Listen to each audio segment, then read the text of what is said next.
Add to stream. There we go. All right. Hey. I want to welcome you to my one of my first Facebook Lives here from my own private studio. Yeah, pretty happy about that. So, my name is Dr. Tread Rissacker, and I'm a doctor of chiropractic, and I've been in practice now for 34 years. I originally got started in chiropractic because of my dad. He had been in practice for 50 years before I even became a chiropractor. So he'd been doing it a long time. And, when I always, since a kid, when I was a kid, I'd always wanted to grow up. I wanted to be a chiropractor. I knew it from the beginning. It was never any other choice for me. So as I grew up in the chiropractic family, I ended up becoming a chiropractor, and I graduated from Cleveland Chiropractic College in 1988. And of course, I went up to work for my dad, and he was in New York, and I stayed there. He stayed there for 2 more years, kind of giving me an orientation and turning the reins over to me. And then finally, he retired to Sebastian, Florida, and I took over his practice. And it was, it was great. The only thing I really had to do was answer the phone. He'd been there for 50 years. He had such a huge base of people that it was just a matter of, like I said, answering the phone, showing up, and it was wonderful. I had a great time, learned a lot. And then I came back to South Florida right after 9/11. It seemed like living in New York, you were a target for airplanes and stuff.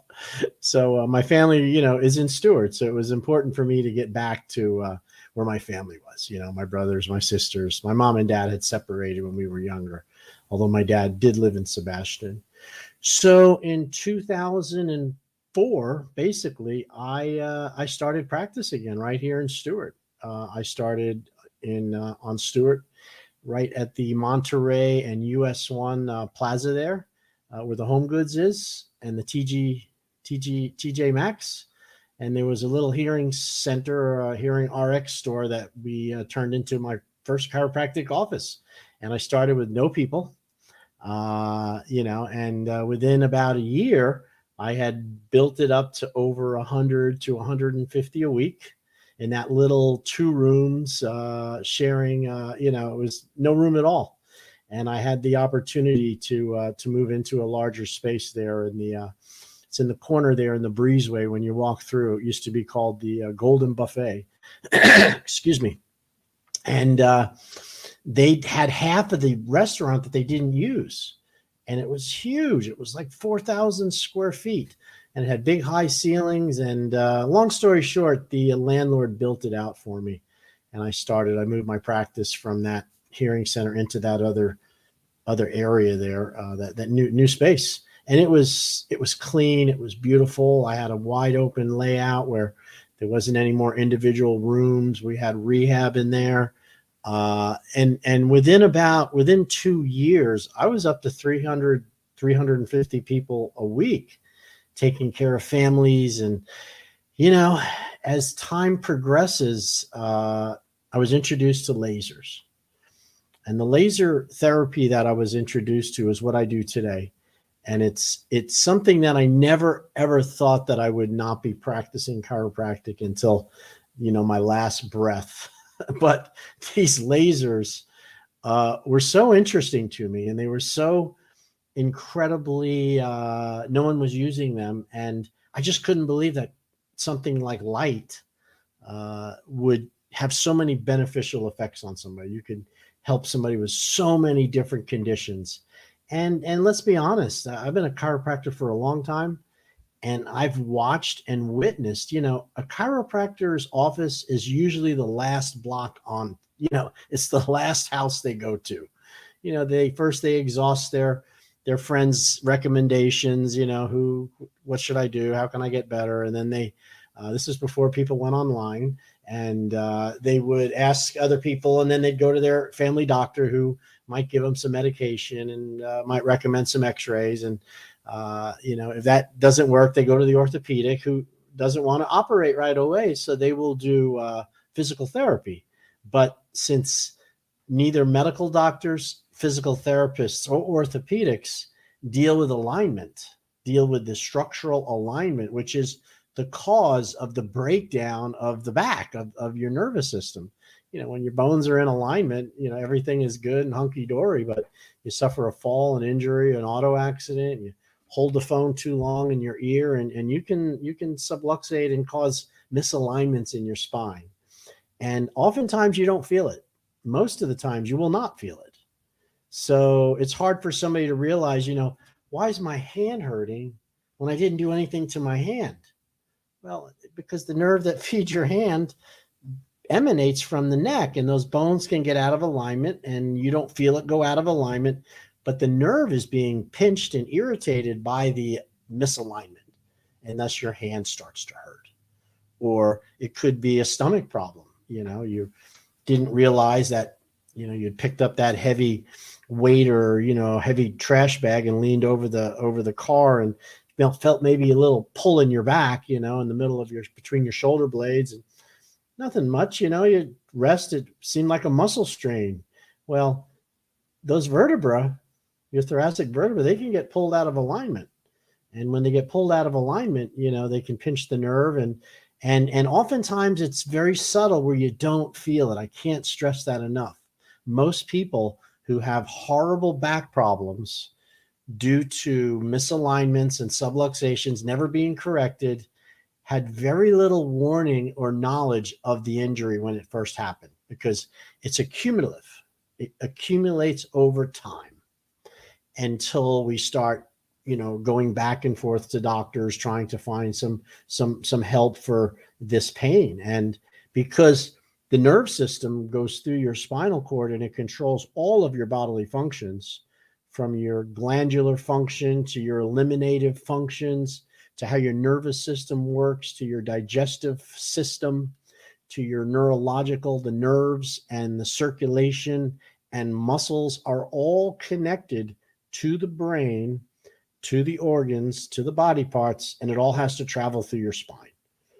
And what can happen is those little misalignments, whether they're at the top of your neck or down in your tailbone, if they're not pushed back into place, if something isn't done to correct it, and that's what a chiropractor does, we correct these misalignments.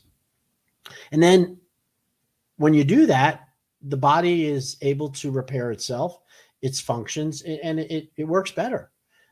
It would be like, suppose you had bought a brand new, beautiful car and you estimated a curve, and you hit the curve with the front tire, and that you possibly misaligned it. You knocked it out of alignment.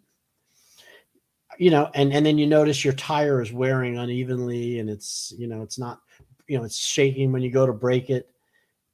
Are you going to ignore that alignment and just put a new tire on it, or take the car in to be exchanged or repaired, fixed or replaced? You're going to fix the alignment. And when you fix the alignment, the car and the tire doesn't wear out prematurely. Well, your spine is the same way. When you have these little injuries to your neck and your back and your alignment, and it goes out of place, there's no mechanism that pops it back into place. You don't have an automatic vertebral realignment structure built in your body. Once it goes out of place, it stays out of place. And then the body begins to adapt and to get used to that bone out of alignment. And it's fine as long as we don't lift too much, or we don't put too much stress on ourselves, or we don't travel a long way on an airplane, or, we don't go bouncing around in the boat. But any little thing what normally wouldn't hurt you, but you become vulnerable to these injuries, to these onsets, because of the alignment is busted. It's out of alignment, so your body doesn't work as well. And an analogy for that would be a crane, a big steel crane that would pick up heavy loads. And if you think of a crane, you think of the boom, and it's holding it picks up the weight. And let's say it's rated for 20 tons, as long as all the cables and the boom is straight. But what if somebody came in and accidentally bent the boom? So instead of it being straight, it has a kink in it. Now, it wasn't enough to destroy the cables. The mechanism still worked. It could still pick things up, but it can't pick up 20 tons anymore. It could bear, you get 5 tons and the whole thing starts to creak, and it's designed to do 20 tons. Well, what's wrong? Is it the motor? It could be. Is it the cables? It might be. But the glaring obvious thing is the boom is bent. And now the levers and the moments of action, which is, physics, says that's a weak spot. And when we overstress the crane, that area is going to kink even more, and that's the problem. That is such a great analogy of people that have back problems and they don't really know it. Instead of fixing the problem and getting in and getting your alignment checked. By the way, I don't know when I'm out of alignment. I got to lay on my stomach. I have to have a chiropractor come. They feel my back for those, because I don't know it either. I'm no different. Just because I'm a chiropractor, I don't have this knowledge of when I'm out of alignment. I know better than some. However, I still need to be checked. And they check my range of motion. My neck goes up and down. They check my muscles really quick, your leg muscles, your feet. And then you lay on your stomach and they feel the bones of your back. And if one of them's tender and it's affecting, that could be a misalignment or a subluxation. And they also, they check my leg length, because when you have a tightness of your back, we're always in this balance. One side becomes tighter than the other. And when you lay in your stomach, it shows as a short leg. And that could be from a pelvic twist of your pelvis. It could be from a twist because you hit your head and you knocked your skull a little bit out of alignment. All these bones can move around. And when they get knocked out, they got to be put back into place. It's pretty simple. So that's my deal about chiropractic. Now, if you're interested in getting in and seeing a chiropractor, I have no shortage of family members that are chiropractors. My brother, Dr. Todd Rissacker, and Dr. Caroline Rissacker are practicing in Jensen Beach, right there at the intersection of Jensen Beach Boulevard and US 1, across from the Treasure Coast Square Mall, kind of right across from, what is that seafood restaurant, Red Lobster. But they're in the plaza, and it's where the the Hobby Lobby and the Buffalo Wings, and then that Makita Buffet. Now, the Makita Buffet is where everybody's getting ready to come into my laser spa for body sculpting, because there's no shortage of food in there.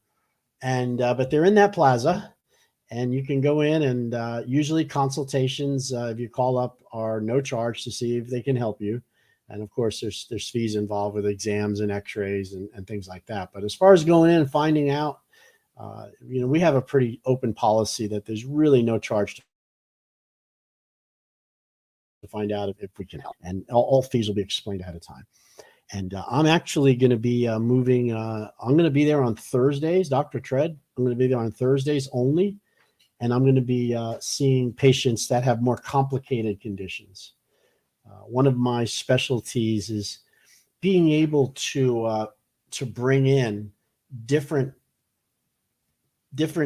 approaches to complicated problems, and and then doing it with almost kind of like you might do a rehab or something. You need 30 days, or you need 6 weeks, or you might need 8 weeks or 12 weeks, which would be 3 months.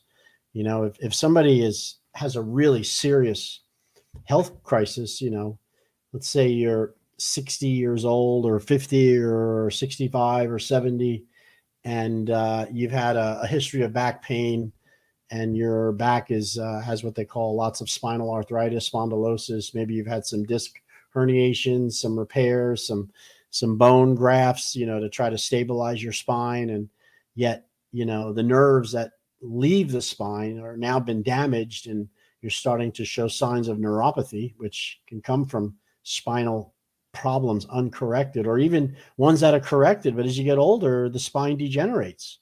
The weight of the spine starts to degenerate. And then at the same time, we fall off of our ability to exercise. Sometimes we're been put on medications, and we've been basically poisoned with pharmaceutical drugs so much, because trying to alleviate the symptoms and trying to reduce the swelling and to try to, have something to knock out the pain, you end up with something to sleep, something to wake up. And then over time, we start to gain weight. Our muscles get weak, our stomachs get sloppy, and the abdominal area loosens up and basically allows that stomach to come forward, and that's pulling on the spine. And now we have because body fat over 25% is inflammatory, it's a serious health condition. It turns into something called metabolic syndrome. And metabolic syndrome occurs today, it's like 50% of adults are going to have metabolic syndrome. I have metabolic syndrome. And what it is it's basically when your metabolism has been hurt and it doesn't function as well, and you end up with weight gain. So a belly of over 40 inches, if you're a man, and 35 inches is considered, one part of metabolic syndrome. And that would be a big belly. And we're not measuring by your waist, guys. We're measuring where the belly button is. Same with a woman. And then the other one is that you have hyperglycemia. In other words, your blood sugar is too high. And you might not even know it. I had hyperglycemia for several years, had no idea that I had hyperglycemia. I assumed that the sweating and the thirst was more due to living in South Florida. I'm very active. And then one day I had some vision issues, and I was miserable, and I decided I would check my blood sugar. And I went to CVS and bought a little blood sugar glucose monitor, and I couldn't believe my blood sugar was over 300. And that was my journey. That was the beginning of my journey into, understanding diabetes and metabolic syndrome. And, I'm very sensitive to that because I suffered with it, and I still do. So metabolic syndrome is when you have a big belly and your high blood sugar, and also your cholesterol is elevated. You have a lot of triglycerides or fatty acids in your bloodstream. So you're going to have triglycerides are elevated. And it is also has to do with having being put on a blood pressure medication. And of course, eventually insulin resistance. Now, when you combine that with a guy or female who has been suffering with back alignment issues most of their lives, even if they went to chiropractors, and that spine is degenerating, those discs are getting thinner as you get older. You're starting to form arthritis and bone spurs. And gosh darn it, it's a complicated case. This is not something that an injection in your back is going to fix. You go get a nerve block or something, and that's not going to fix it. It's structural. It's metabolic. It's inflammatory. You're full of toxins and poisons from all the drugs and the medications and the bad food you've been eating, which is real common, and your glandular system is screwed up because of the toxins. So your sexual hormones are down, your fight or flight is in full gear, that nervous system, which protects you from being hurt, the fight or flight is in full, it's dominating. And when your fight or flight is dominating, your pressure is high, you don't want to eat food. You can't think of long-term problems. You don't need to think of problems when you're fighting the tiger. Your blood gets thick, and so you end up with thick blood. You have extra blood sugar because the sugar needs to make the muscles work. That's what stress is. It's a fight or flight response, and we're only designed to be in it for a short time. At the watering hole, either we get eaten or we run or we fight. It's done. But because humans can create that scenario again and again with their memories, and by watching and choosing to be in fight or flight, they're in this constant state of hypersensitivity to so much of their body's health. And now they're 60 years old, 65. They've worked their lives away, and they come to Florida to retire. And you know what? Their day involves going to the doctor. Well, maybe it's a little pickleball, or maybe it's golfing, but, alcohol starts to become more prevalent. I remember when they were working, they weren't drinking, but now that they're retired, out come the bedroom slippers, and we can get on with, having a couple of extra drinks. Now you're not as active. And all of these health things that have accumulated really make us not feel well. And you know, we really are sick. And truthfully, you are sick. So what I'm able to do as a chiropractor and a guy with a laser that gets rid of body fat and someone with a degree in, you know, nutrition based on the fact that I'm a chiropractor and I understand functional medicine, I can look at all of your meds that you come in, and some people have several pages and make recommendations to see doctors to maybe, you know, let's look at those meds. You know, a lot of it is due to the metabolic syndrome, the high blood sugar, the high blood glucose, the body fat being high, the cholesterol being high, the heart pressure being raised. Those are drugs you're put on because of metabolic syndrome. You know, lose some weight, strengthen, get some muscle tone back, do a little gentle cleansing, you know, with foods, basically fruits and vegetables and some supplements, and then handle the outer fat with laser and red light, which are super beneficial. You can change that whole metabolic profile, you know, and depending on how long you've had it, depends on how long it takes. You know, I'm saying 3 months for most. I did it in 3 months. And once I finished it, guess what? I had to be vigilant and do it again. In other words, you're not over. It's health is something that either you're moving towards health or you're moving away from health. There's no medium point. You don't stop halfway and you're oh, I'm good, I don't have to do anything else. No. It's always getting worse or it's getting better. And those are based on the decisions you make every single day. I watched a show with Travis Stork, the medical doctor who's on the show, Doctors. And he had a great statement. He said, you know, when you get up, you have to make a decision to be healthy, you know, 300 times a day.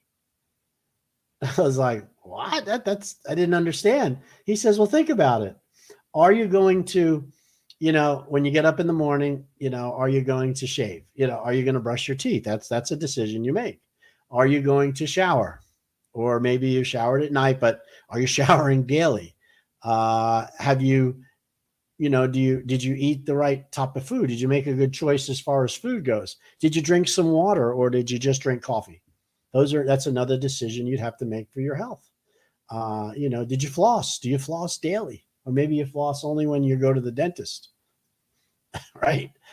You know, are you aware of your skincare? You know, are you full of blackheads and pimples and sebaceous cysts that you just ignore? Or do you go to somewhere to have them cleaned and take care of your skin? You know, are you managing how much food you eat every single at your intervals, you know, at breakfast, lunch, and dinner, or whatever that is? Are you managing the amount of calories? Do you even know how many calories you can burn? Your caloric max amount, which is what I teach at the spa, you know, and you haven't even left the house yet. Did you take your vitamins? Supplements are really important nowadays. It isn't like it used to be where food contained all these nutrients. Food's like cardboard. It's colored and they put sugar and fat on it, and there's very little nutrition in the food we eat. Even when we buy organic, by the way. Organic doesn't mean that it was grown again and again in the same ground.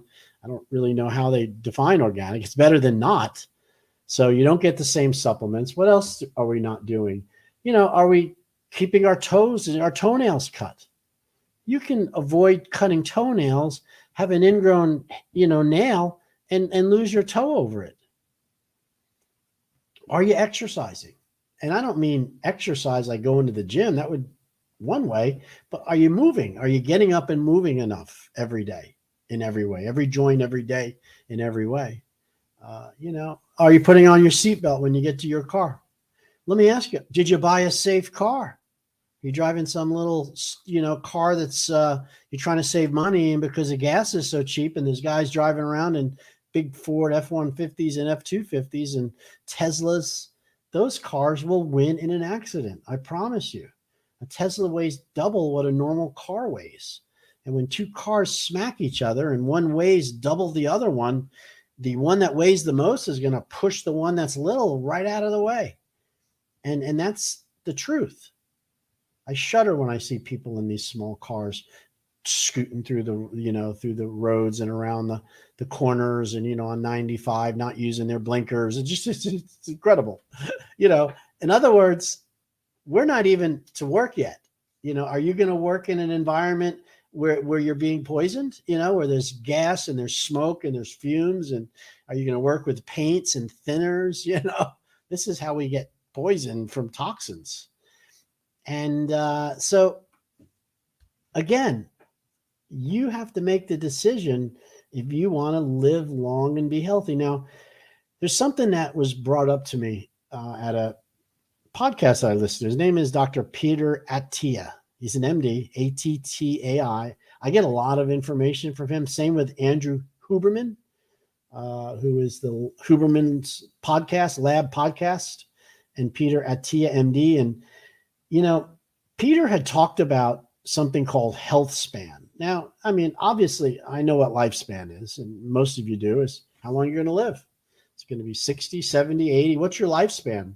Well, he says, and this is true, you want your health span to be equal to your lifespan. You don't want a long lifespan with a short health span. You think about that for a second.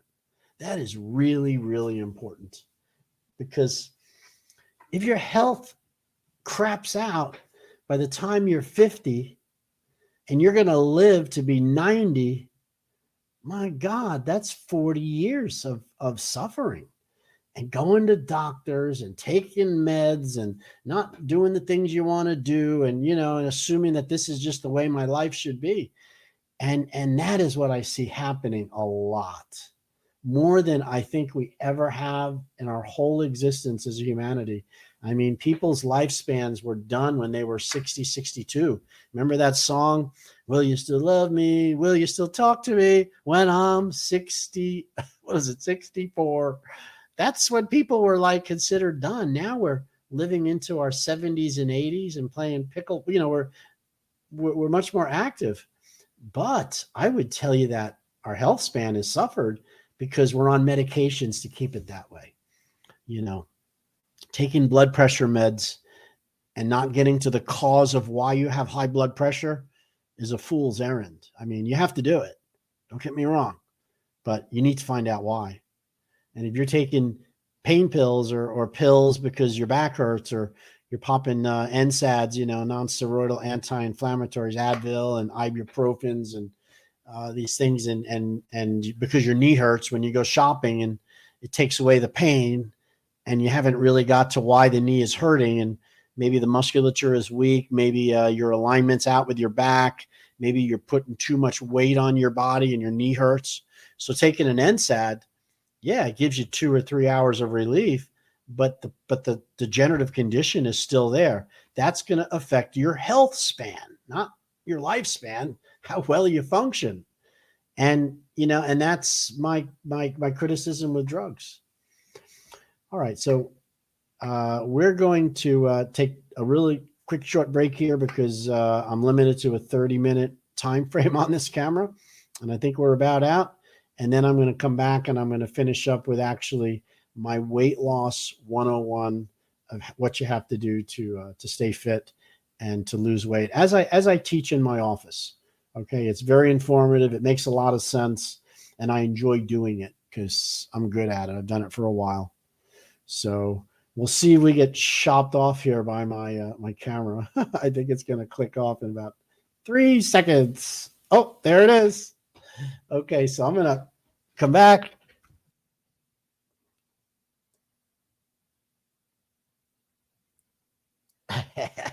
Hey, and we're back.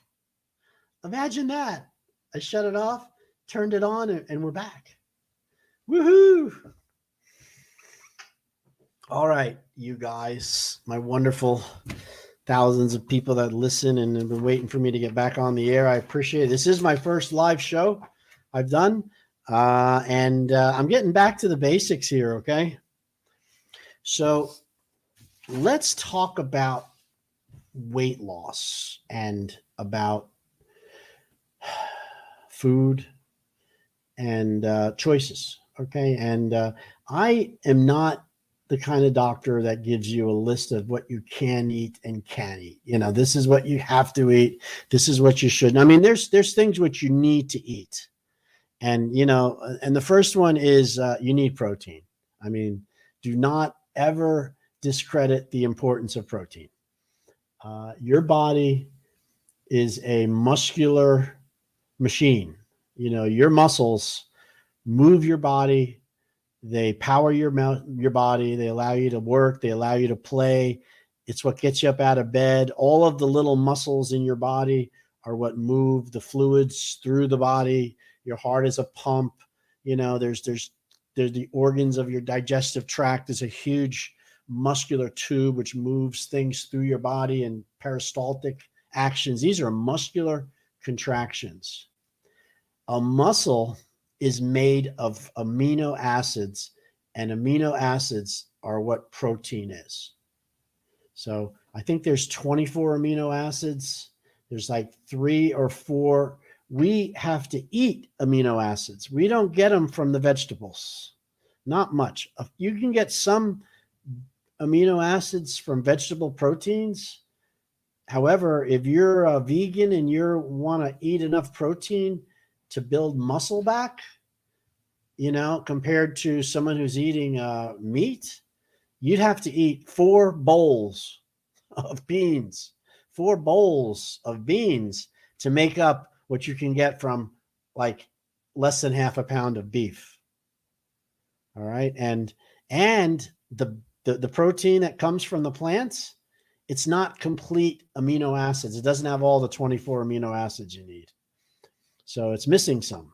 So you have to supplement that. And now the other thing about protein is your body is a protein manufacturing machine.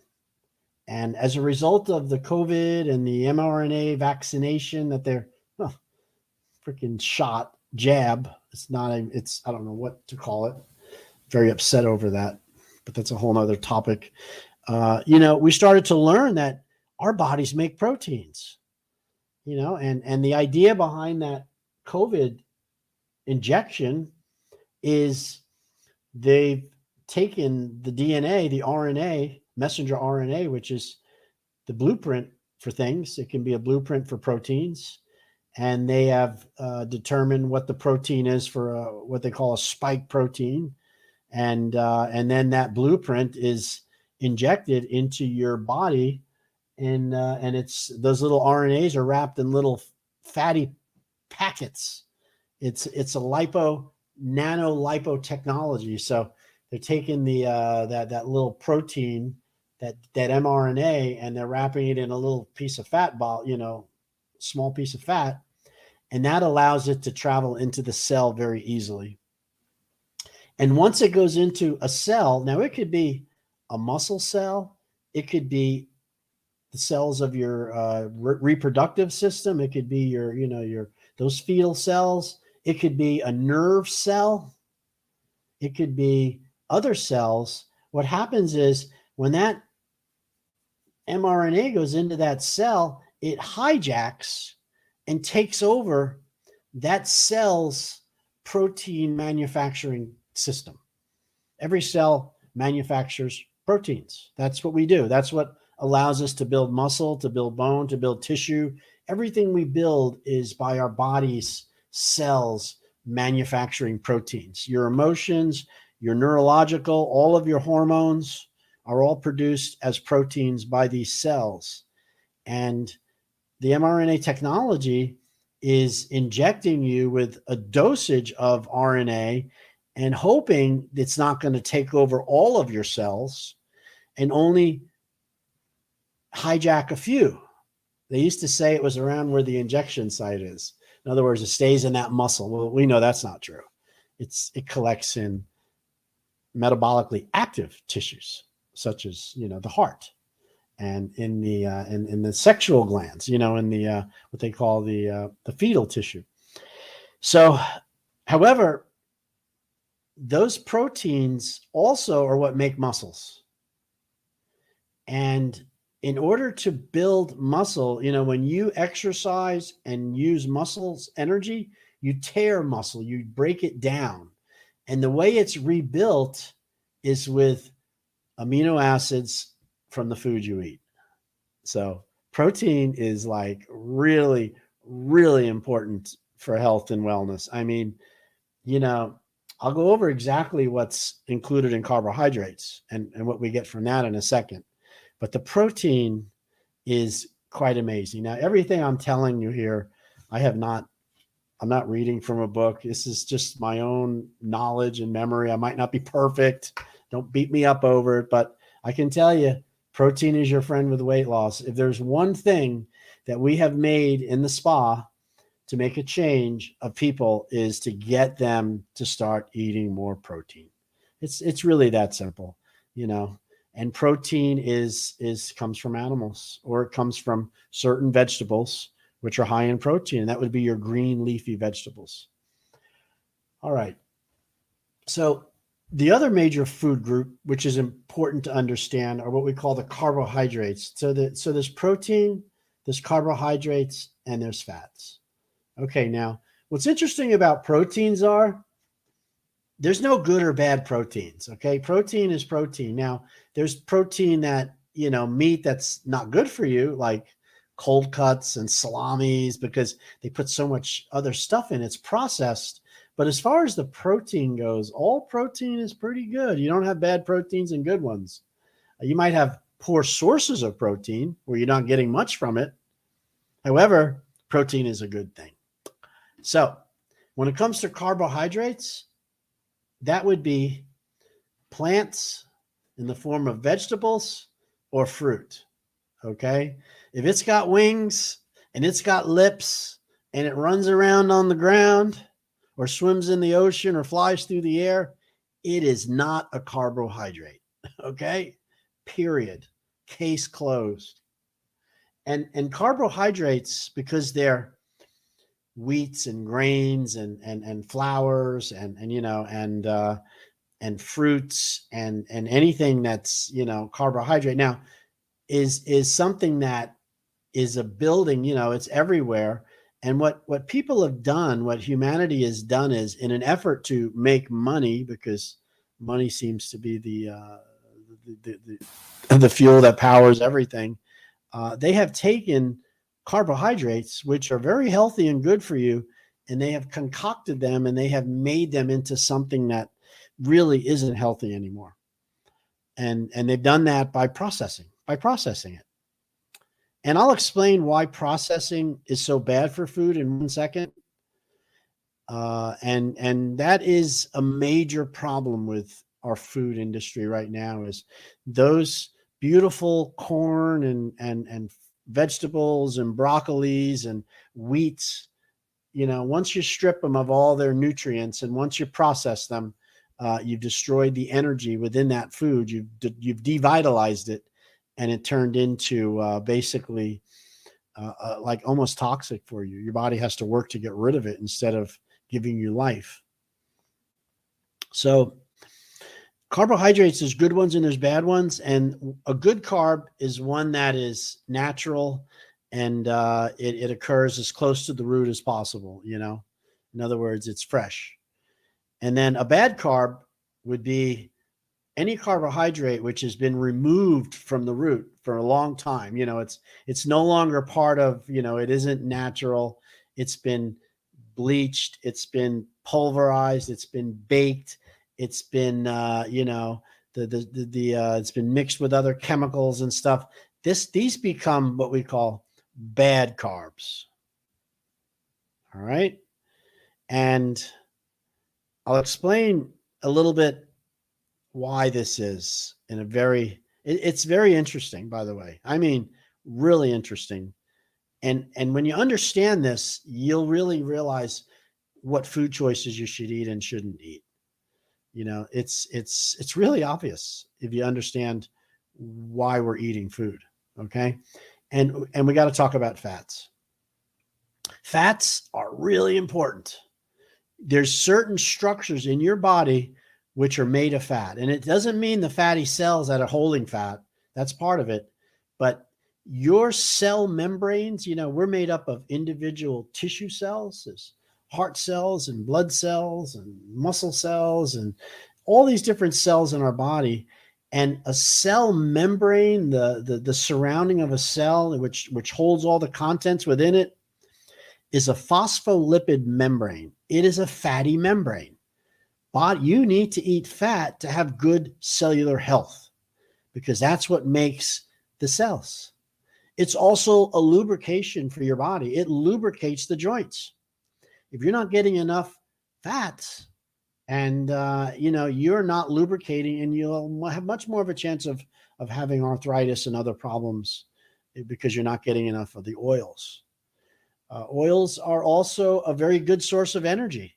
They can be absorbed directly into the tissue without having to go through the glucose insulin route. All right. Carbohydrates, because they're starches, are sugars, and they have to be converted to glucose by the body. And then that brings them into the cell with insulin. So there's a whole process to do that. And fats, however, and proteins do not require insulin to go into the cell. They can be absorbed directly into the cell, and then your cell can get the energy from that substance without having to rely on the glucose pathway. So that's called gluconeogenesis. So, you got diabetes, your body isn't handling sugar anymore. Your body's become resistant to the insulin, so you have high blood sugar. Carbohydrates make blood sugar, and that would be simple and bad carbs. So proteins and fats don't raise your blood sugar because they're not broken into sugar. So you want to eat a diet that's friendly and restricts insulin, a diabetic friendly diet, cut out those carbohydrates. That's the way it goes. If you're eating something which always raises your blood sugar and that's your main intake, that's not good. So having a diet that's high in protein and good fats and very low in carbohydrate, as long as you're not overeating the amount, which is, you got to come to a doctor to figure that out. You're not really good. You shouldn't have, why would you have insulin problems? Why would you have diabetes?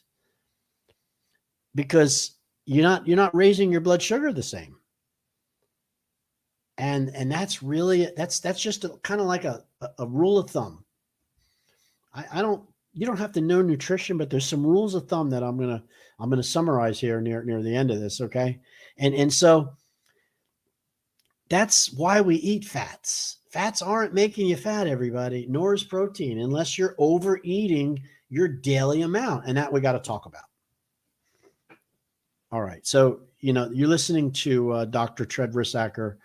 I'm the doctor at the Slim Body Laser Spa, and I specialize in complicated cases, people that have, weight gain, disc problems, neuropathy, difficulty exercising, metabolic syndrome, 80, not 80%, 50% of you is out there. I have a ability to do chiropractic. I have ability to get rid of that body fat using the lasers. And I also have a whole program of nutrition and detoxification. And it's a plan. It's a program which has a beginning and an end.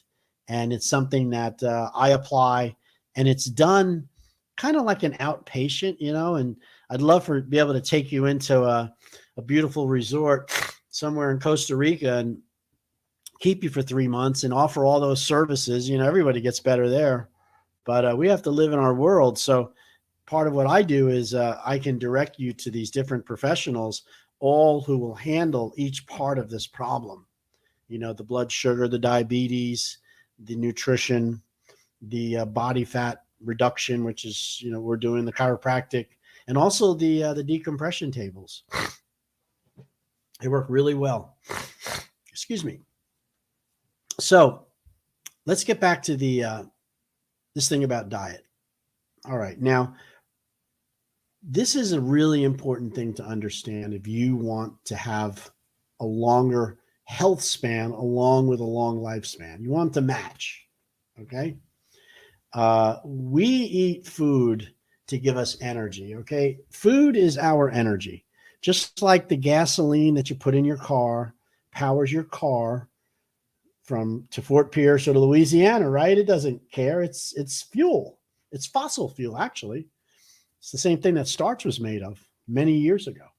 Remember, starch is a two carbon molecule linked together, and fossil fuels have 5 carbons and 8 carbons. They call them propane and hexane and octane. At one point, they were starch laying in the ground, and pressure and time and millions of years made those carbons link together, and that's how we get fossil fuel. So fuel and petroleum is very similar in structure to the food you eat, is my point. So our food comes from, our energy comes from the food we eat. And I ask people, what part of the food do you think, how do you think you get energy from the food? Well, we chew it. It's the car, it's the, whether it's a vegetable. I'm like, no. Where does the energy coming from? We know what's in the food, and it's, most people don't know it. And it's really simple. The energy that you need to make your body move and grow and do everything you've ever wanted to do, and it's the same for the whole planet, it comes from the sun. Okay? The sun. That thermonuclear reactor out there, which is 1 billion times stronger than any thermal, nuclear we've seen, is spewing out radiant energy in the form of energy, pure energy.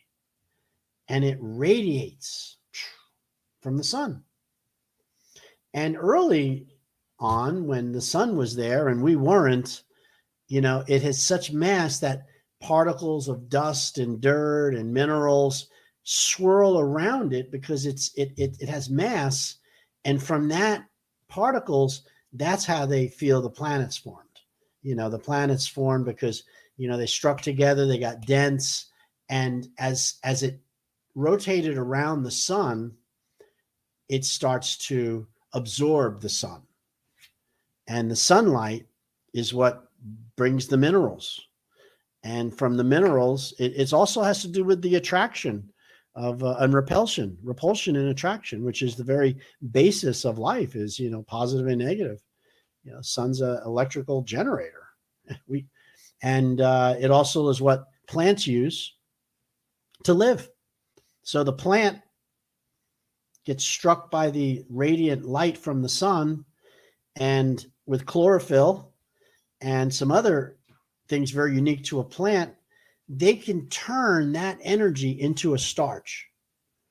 They capture radiant energy, and when they make starch, which is a carbon, oxygen, nitrogen, a long chain of carbons and nitrogens and things, the starch molecule, those molecules are held together by pure sunlight in the form of radiant energy, which is turned into chemical energy by the plant.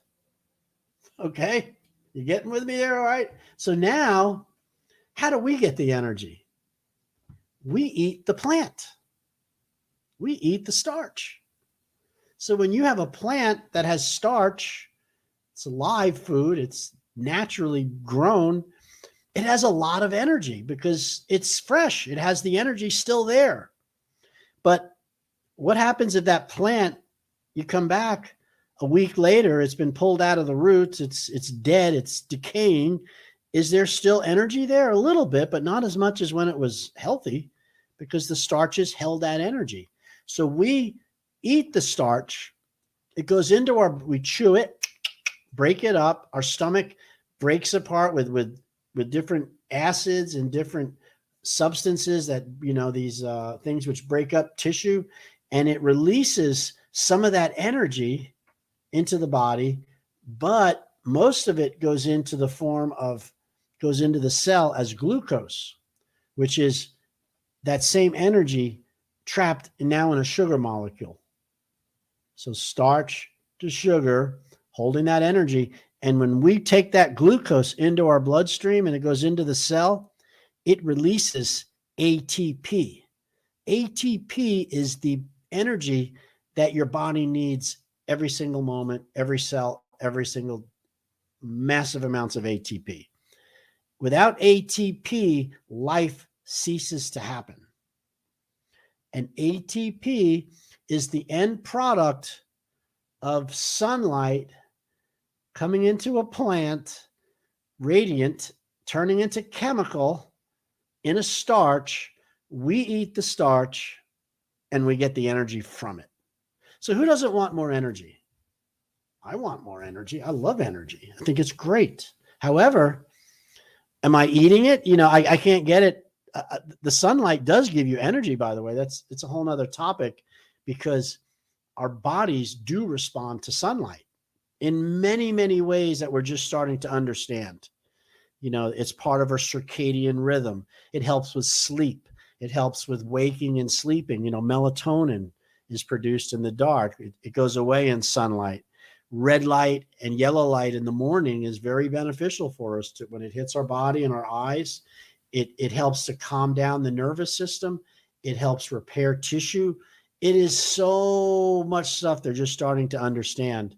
Yet, what have they been teaching you for the last 30 or 40 years? Stay out of the sun. Wear sunglasses. Cover up. You don't want to die of skin cancer. Now, I agree. I do not want to die of skin cancer. But you see, I'm a little more tuned up, because I look and say, well, if you take 100 people and you shine a light on them and keep them in the sun all the time, only 2 or 3 are going to get cancer. Why didn't the other ones get it? What's happening? Well, is it that they got overdosed? No, they have a system which is in some way vulnerable to getting cancer. They have a devitalized system, an immune system which isn't functioning properly and allowed this to happen. I mean, it's about the host, not the exposure. However, I don't cook myself every day. That would be a foolish thing to do. But I'm not hiding from the sun because I'm scared of getting cancer all the time. So, but that sunlight that went into the starch that we ate is really important. So here's the first rule. Try to eat food that is as close to nature and live as possible, as close to the root as you can get it. And that would be in the form of vegetables and fruits. Okay? Now, how do we get energy from protein? Remember, we also eat proteins, and that would be animals. Well, here's what happens. This is pretty easy. Guess what? The animal ate the starch before you. All right. The animal ate the starch, ate the grass, ate the vegetable, whatever it ate. It ate it.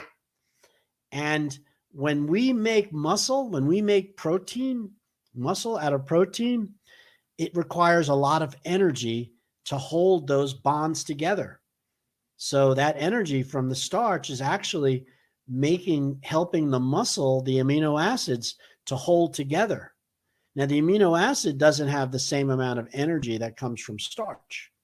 However, when it's aligned in a piece of muscle with strands of amino acids and protein strands, and then you have mitochondria that contract and relax and contract and relax, that energy is coming from the starches and the glucose.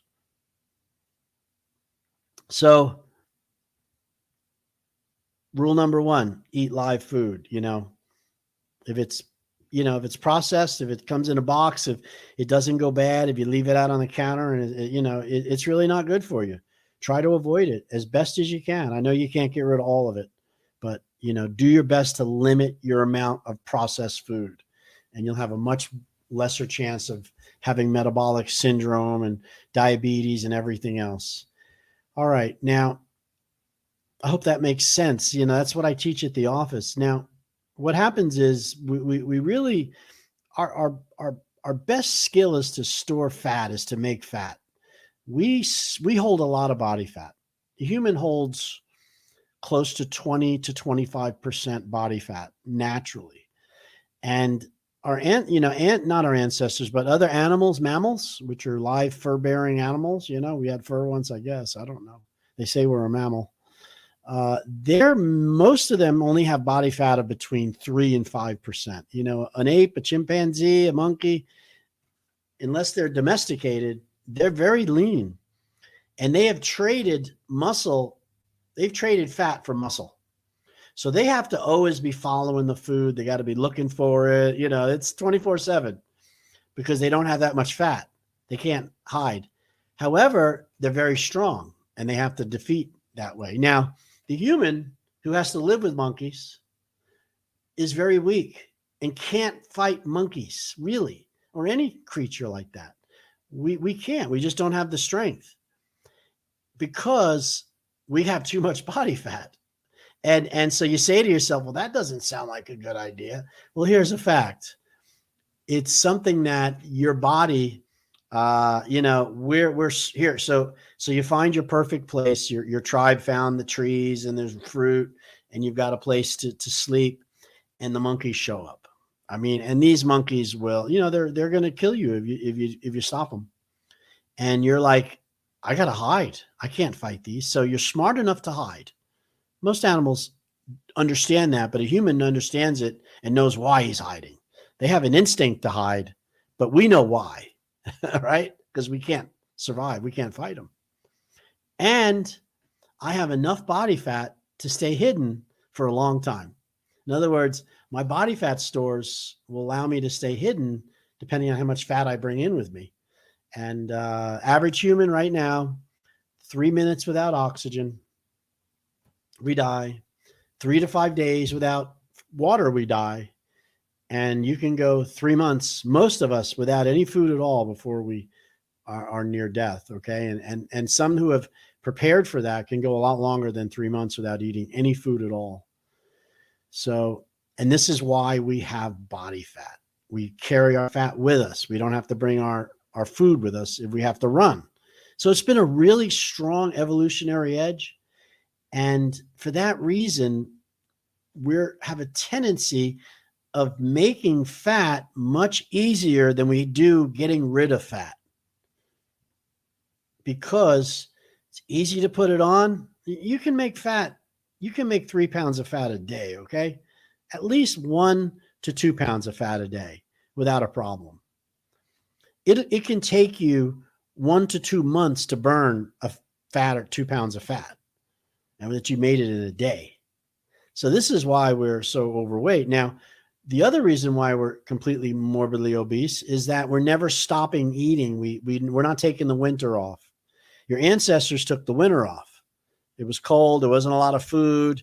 In other words, they starved. And when they got out of the wherever they were at hiding, they had to eat food again. And then they put weight on in the summer. Then they lose it in the winter. That's a healthy, normal cycle for human. What's not normal is keeping the same fat winter after winter after winter. And that's what's causing all the breakdowns that we see in people's health. All right. So I'm about done with my little talk here. I hope you enjoyed it. It is my first time in my own studio and I'm enjoying it. So my name is Dr. Rissacker. I can be reached at the Slim Body Laser Spa here in Stuart, Florida. It's 772-223-5885. I have a very unusual name, Dr. Tred, T-R-E-D. If you say that into your phone or you do it on your computer, you're going to be put right to my office because there's only one Dr. Tred out there. And I'd love to help you. I always offer free consultations. Give me a call. I love to, I'm out to help people. So don't ever think that we won't. Anyway, it's nice. Thank you so much for tuning in. And I will see you very, very soon. I'm going to get a schedule here real soon and I'll talk about it.